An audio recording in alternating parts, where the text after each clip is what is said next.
The following is a production of Learfield Sports.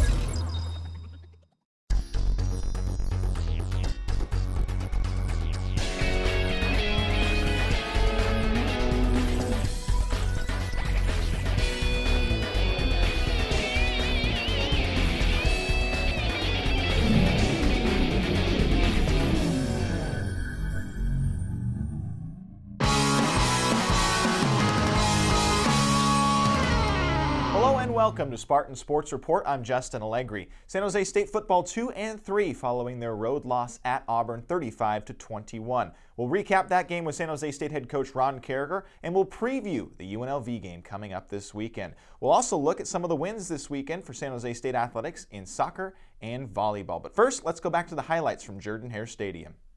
San Jose State on the road at SEC opponent Auburn for the second time in as many years in front of 87,451. Opening kickoff didn't go well for the Spartans, though. Bryce Crawford kicks it off and is returned 61 yards by Blake Countess all the way to the San Jose 39-yard line. This would be a theme in this game. Spartan defense, though, would be asked to come up with a big stop, and they would. Quarterback Sean White takes a shot to Duke Williams that is broken up by Andre Chachere on third down, forcing the punt. Spartans get it at the 5-yard line, then go to work with Tyler Irvin for a 5-yard gain. San Jose State was moving the ball, but on a 2nd and 11, Gray throws to Irvin. The ball is tipped in the air and intercepted by Justin Garrett, who returns it to the San Jose State 23-yard line. From there, Ricardo Lewis gets the ball on a sweep and drives it left for an 11-yard gain. Tigers went to the Wildcat for a couple of plays, but got into the end zone with Peyton Barber from 2 yards out, making it 7-0 Auburn. Spartans drove again, though, when were faced with a 4th and 4, decided to go for it, completing to Tim Crawley for 24 yards and a first down to the Auburn 20. 3 plays later, they get into the end zone on a beautiful touch pass to the leaping Tyler Winston in coverage from 18 yards away to tie the game at 7. After another nice Auburn kick return to the 40-yard line, it's a quick toss to running back Rock Thomas, who takes off down the middle of the field for 42 yards to the San Jose State 17. From there again, it's Peyton Barber who goes in from 2 yards out once more, his second of the game, and the Tigers regain the lead of a touchdown, 14-7. 2 possessions later, the Spartans were marching and got a big first down grab from Hansel Wilson. He tries to get the extra yardage, though, and is stripped of the ball, which is recovered by Auburn at the San Jose 42. Spartans defense would hold, though, and kicker Daniel Carlson would come on for a 55-yard field goal try that he would miss not once, but twice. This one no good and wide to the right. Auburn was still leading 14-7, however. So San Jose State got it back, needing a first down on 4th and 1. They go to Irvin, who reaches out to extend the ball, and that ball is knocked free, recovered once more by Auburn. Tigers had made mistakes too, but not very costly ones. Here's a miscommunication on the snap, was alertly recovered by Auburn. They get a first down on a 17-yard pass to Duke Williams, and then one more time it's Barber who gets in from 5 yards out, and it was 21-7 Auburn at halftime. Spartans got the ball to start the second half, needing to score. They get a first down catch and run to Irvin for 11 yards. Then a nice play-action fake pass to tight end Billy Freeman for 13 more yards to the Auburn 24. The big play of the drive, though, came to Malik Roberson, who was in at the running back position. He gets it across his body on a pass from Joe Gray and takes it 17 yards down to the Auburn 6. Tyler Irvin then gets the ball and almost got into the end zone, but was ruled out before he got to the pylon. So Joe Gray then takes it on a quarterback keeper and makes it a 21-14 game. However, Jonathan Ford returned the next kick 58 yards to the San Jose State 24, and then Sean White throws an incompletion to Melvin Ray that was broken up nicely by Vincente Miles. But after a 4th down conversion, Barber dives in for his 4th touchdown of the game, making it 28-14 Auburn in the 3rd quarter. After a Tiger stop, Auburn tries to make it a 3-possession game, but a drop snap results in a missed field goal from 25 yards away on a nice drive that was 15 plays overall. So the Spartans still had life, and they would make it count. Gray launches it into the end zone looking for Winston, but a pass interference is called, placing the ball at the 2-yard line. Very next play, it's Irvin running it into the end zone, and the Auburn lead once again was one score, 28-21. Ensuing possession, Auburn didn't waste any time at all, getting the ball after a failed onside kick. It is Barber again, this time ripping off a 36-yard touchdown score for his 5th of the game. and Auburn back up on top 35-21. Gray tried one final time to mount a comeback here to Hansel Wilson for 11 yards and a first down, but later he tries to get it to Billy Freeman, who has the pass go right through his hands, and it deflects into the air where Carlton Davis pulls it down for an interception, and that would do it for the Spartans. Auburn wins at 35-21, the final score. San Jose State falls to 2-3 this season, still searching for their first road win of the 2015 year. Joe Gray, 21 of 33 for 224 yards and a touchdown on the ground. And also in the air, he did throw 2 interceptions. Another nice performance, too, from Tyler Irvin, who had a solid night of 160 yards on the ground and a score. But it was Peyton Barber in the Auburn offense that got it done. 5 touchdowns for Barber in the game. Spartans fall 35-21. This week's Bay 101 Casino Player of the Game is senior quarterback Joe Gray, who threw for 224 yards and a touchdown while completing 21 of 33 passes. He also added a touchdown on the ground as well. For his effort, he is this week's Bay 101 Casino Player of the Game. Bay 101 Casino, San Jose's place to play.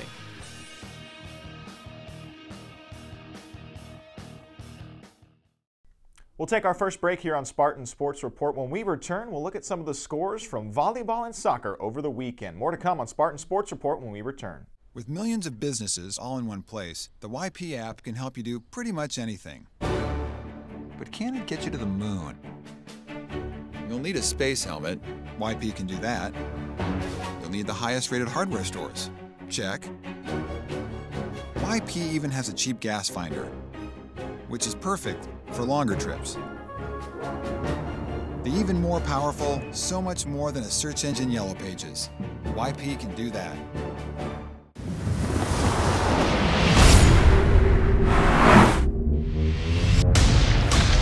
If there's one thing the human foot has always been good at, it's unleashing great power.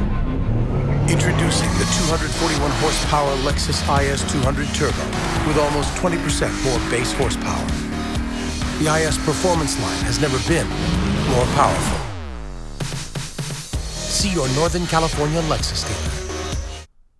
Welcome back on Spartan Sports Report. Now time for this week's Lexus Drive of the Game. And for the Drive of the Game, we'll head back to Auburn in the third quarter with the Spartans trailing by 2 scores. Start of the third quarter, and Tyler Irvin gets his first carry of the second half, a 9-yard pickup, making it 2nd and 1. They get the first down with Irvin redirecting up the middle for 2 yards to the Spartan 34-yard line. After another first down, it is Irvin once again on an 11-yard catch and run that gets the Spartans into Auburn territory at their 41-yard line. On 2nd and 6, Joe Gray uses the bootleg to find Billy Freeman open, who turns it upfield for a gain of 13 yards and another first down to the Auburn 37. Then it is out into the flat for Hansel Wilson, who drops it, recovers very quickly, only to gain just a couple of yards before being shoved out of bounds. So it goes to 2nd and 9 in a play where Gray wheels and passes across his body, connecting to Malik Roberson, taking it 17 yards down the sideline to the Auburn 6. They go back to Tyler Irvin, who stretches the edge, tries to reach for the pylon, appearing in, but he's ruled out of bounds at the Auburn 1-yard line. After that, Joe Gray takes it in himself on the quarterback keeper, and the Spartans made it a 1-score game. Overall, the drive lasted 14 plays, going 75 yards in 7 minutes and 9 seconds. That is this week's Lexus Drive of the Game, brought to you by your Northern California Lexus dealer, who invite you to test drive a Lexus today. We take a look now outside of the Spartan game on the Kinder's Barbecue Mountain West scoreboard. UNLV won the Fremont Cannon. They'll be bringing it back down to Las Vegas, painting it red over Nevada 23-17. Air Force on the road at Navy takes the loss 33-11. How about Wyoming? They're now 0-5 on the year, losing at Appalachian State 31-13. Colorado State and Utah State playing in their first conference game of the year, with the Aggies coming away with the win. New Mexico State on the road in Albuquerque at New Mexico, with the Lobos taking it 38-29. Boise State just all over Hawaii in that game, 55-0. Boise State winning at home. And then Fresno State on the road at San Diego State, 21-7 Aztec win. The Aztecs holding Fresno State to 79 yards of total offense, the fewest allowed by an Aztec defense since 1970 in that game. And that is a look at the Mountain West scoreboard this week on the Kinder's Barbecue Mountain West scoreboard. We now step outside of football and check out some of the highlights from last week's play in women's soccer and volleyball. Playing at home for the first time in over a month, the San Jose State volleyball team swept Air Force 3-0 last Thursday in their Mountain West Conference home opener. Hanna Tresnikova recorded 11 kills and also had 13 digs for her first double-double of her Spartan career. She also added a team-best 3 service aces. Allison Meehan had her third consecutive double-double with 32 assists and 12 digs in the contest. San Jose State swept a conference opponent at home for the first time since the 2012 season. And the Spartans go back on the road this week, but will return home for 4 straight matches beginning on October 15th.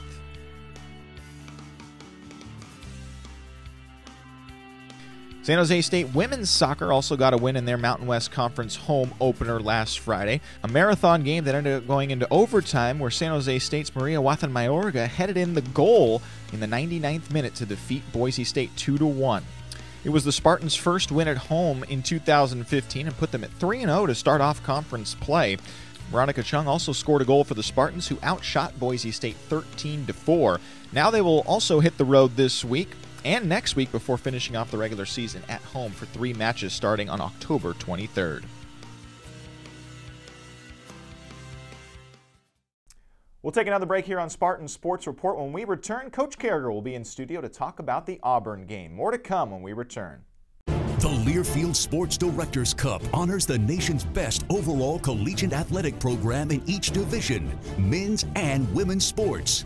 The prestigious award continues its reign as the crowning achievement in college athletics.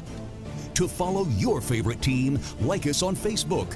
Find us in USA Today, online, and on Twitter at LS Directors Cup. Over 2 decades of excellence, the Learfield Sports Directors Cup.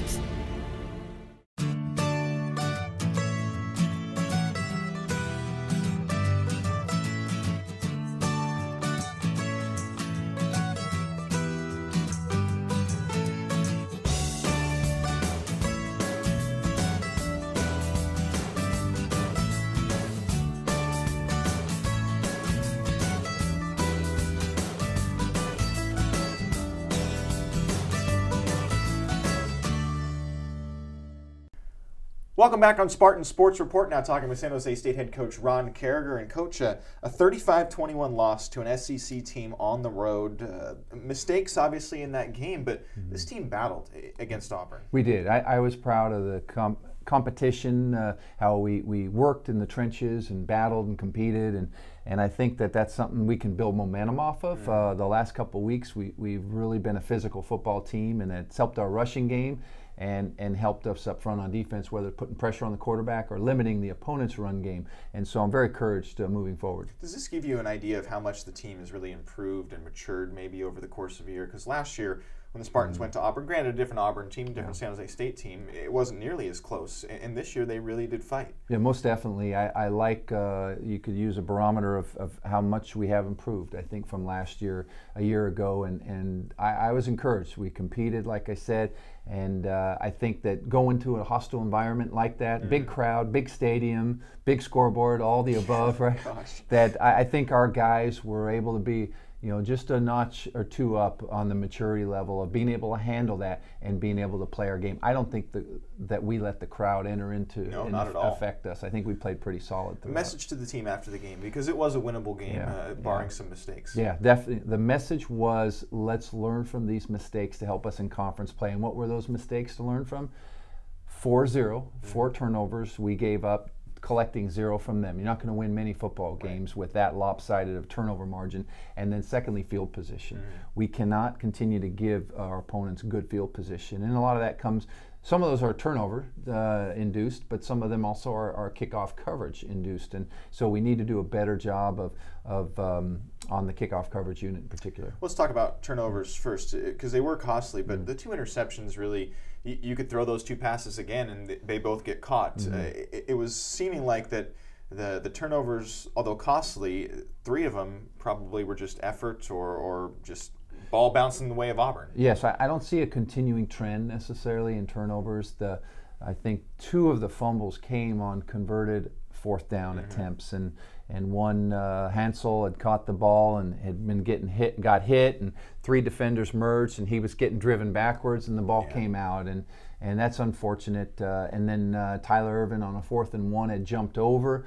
And I think we would have got the first down looking at the FAR official and his spot and his signal, but Tyler in an extra effort put the ball out, and that's where it came loose, and so the ball came fumbling around and they got it. So those 2 things, it's just reminders, but it's not a trend that we have that needs to be addressed. Is that something you want him doing, though?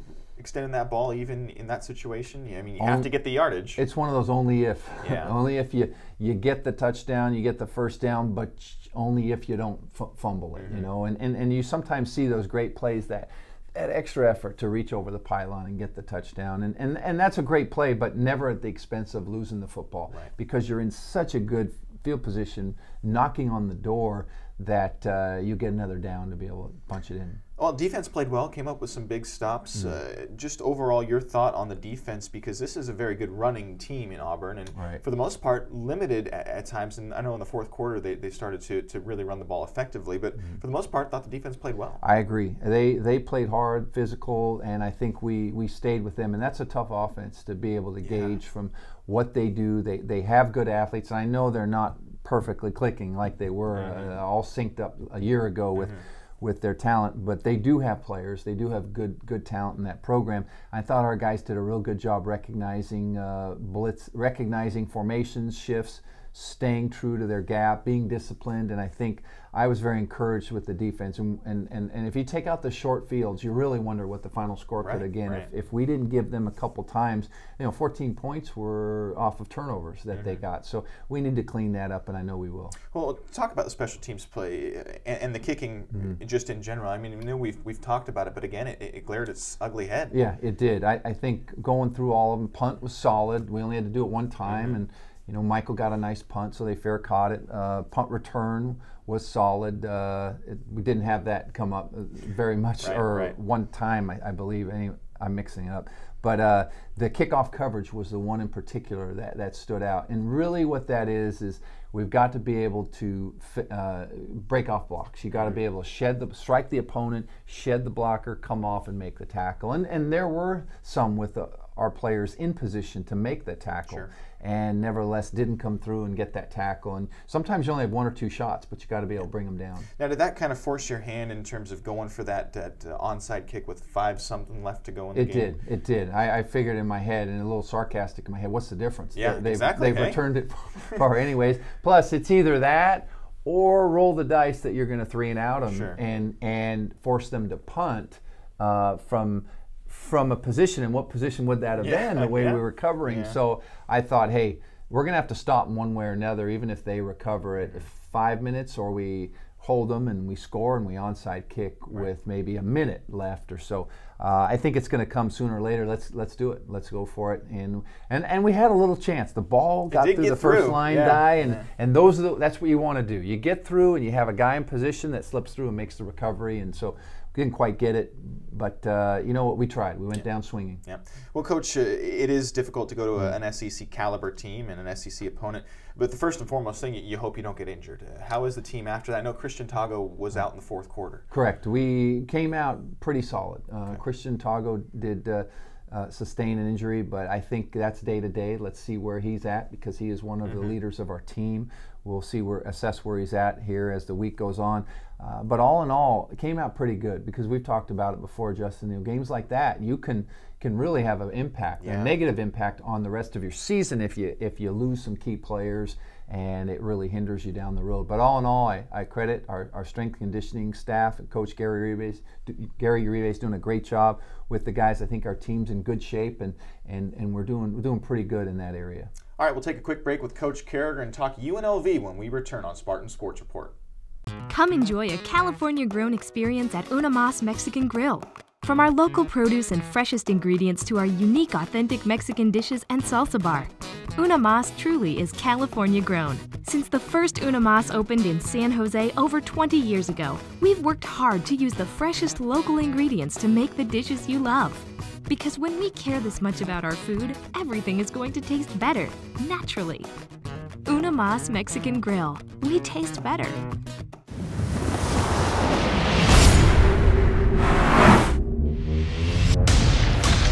If there's one thing the human foot has always been good at, it's unleashing great power.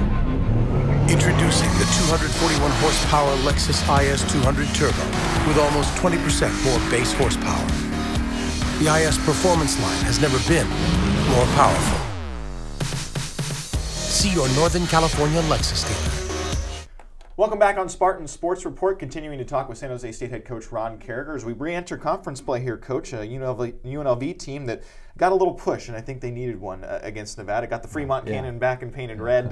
This is a team that had some tough games off the get-go, and that's a big win for them, isn't it? Definitely. Anytime you beat your rival game, it just carries so much momentum in the offseason, in recruiting, bragging rights within the state. And I know that was a huge win for them, and I think for their program. So definitely, and we know that they've got 2 in a row now. They had a big win against Idaho State. They put up 80 points, and just a lot of scoring, and then cap it off with last week's win against an in-state rival. So very important game for both teams as we move forward in Mountain West Conference play. Team with a new head coach too, and he's transitioning from the high school level, Tony Sanchez.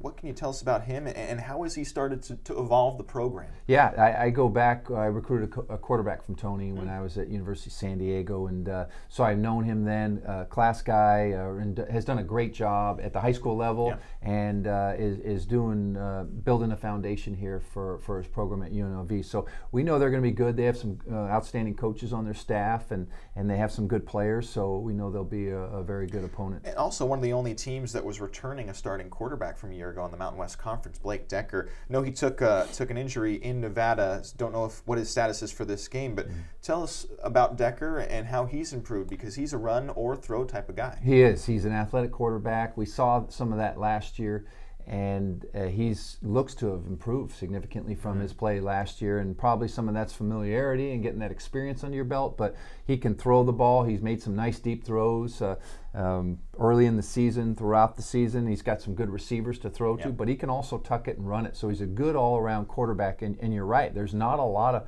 returning starters in the Mountain West Conference, and he is one of them. Well, they distribute the ball very well in their run game. I think 6 players are sharing the load overall. Right. Is that what they really want to do? Yeah, they have 2 good running backs I see as guys who effectively run the ball. Whitley and then a backup to him who run the ball well, and they do a good job with their zone read, giving it, quarterback pulling it, or play action off that run look. So all in all, I think they do a real good job, and they've gotten better as the season's gone on. Offensive line seems to be vulnerable for them, though. I think over 30 tackles for loss, something like 10 sacks overall. Granted, they have played some top opponents, but it seems like that's a vulnerability at this point. I think part of that is playing Michigan and UCLA, and I think playing some good teams, and that's a big part of it for some young players getting introduced. They talk about baptized in fire. They're playing 3 good teams. Northern Illinois, a respected opponent. Couple years removed from a New Year's Day bowl game, and then the other 2 schools I mentioned. So I think they've had their hands full, but they're starting to gain some confidence and play effective football. I think defense too is a little bright spot for them, and maybe a surprise at the bright spot. 9 interceptions, 4 against Idaho State, but still a defense that can really turn you over. Yeah, they do. They swarm the ball well. They tackle. They will bring up a lot of people down into the box, as we say, borrowing from a basketball term. But they will bring people down and try and prevent you from running the ball effectively. And with that is man coverage on the back end. So they've done a good job playing man coverage and limiting run games. They did a great job last week against Nevada. So we know definitely our hands will be full. All right, that's San Jose State head coach Ron Carragher. Good luck this week, Coach. Thank you, Justin. More on Spartan Sports Report when we return. With millions of businesses all in one place, the YP app can help you do pretty much anything. But can it get you to the moon? You'll need a space helmet. YP can do that. You'll need the highest rated hardware stores. Check. YP even has a cheap gas finder, which is perfect for longer trips. The even more powerful, so much more than a search engine Yellow Pages. YP can do that. Come enjoy a California-grown experience at Una Mas Mexican Grill. From our local produce and freshest ingredients to our unique authentic Mexican dishes and salsa bar, Una Mas truly is California grown. Since the first Una Mas opened in San Jose over 20 years ago, we've worked hard to use the freshest local ingredients to make the dishes you love. Because when we care this much about our food, everything is going to taste better, naturally. Una Mas Mexican Grill. We taste better.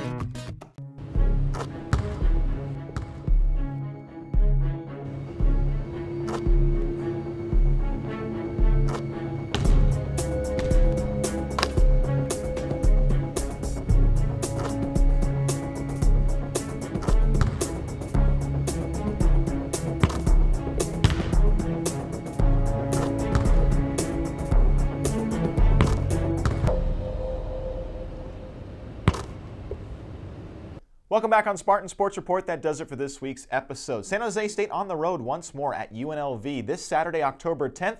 Kickoff at 6 o'clock. Pregame show on 1590 AM KLIV and the Spartan Radio Network beginning at 5:30. Thanks for watching this week.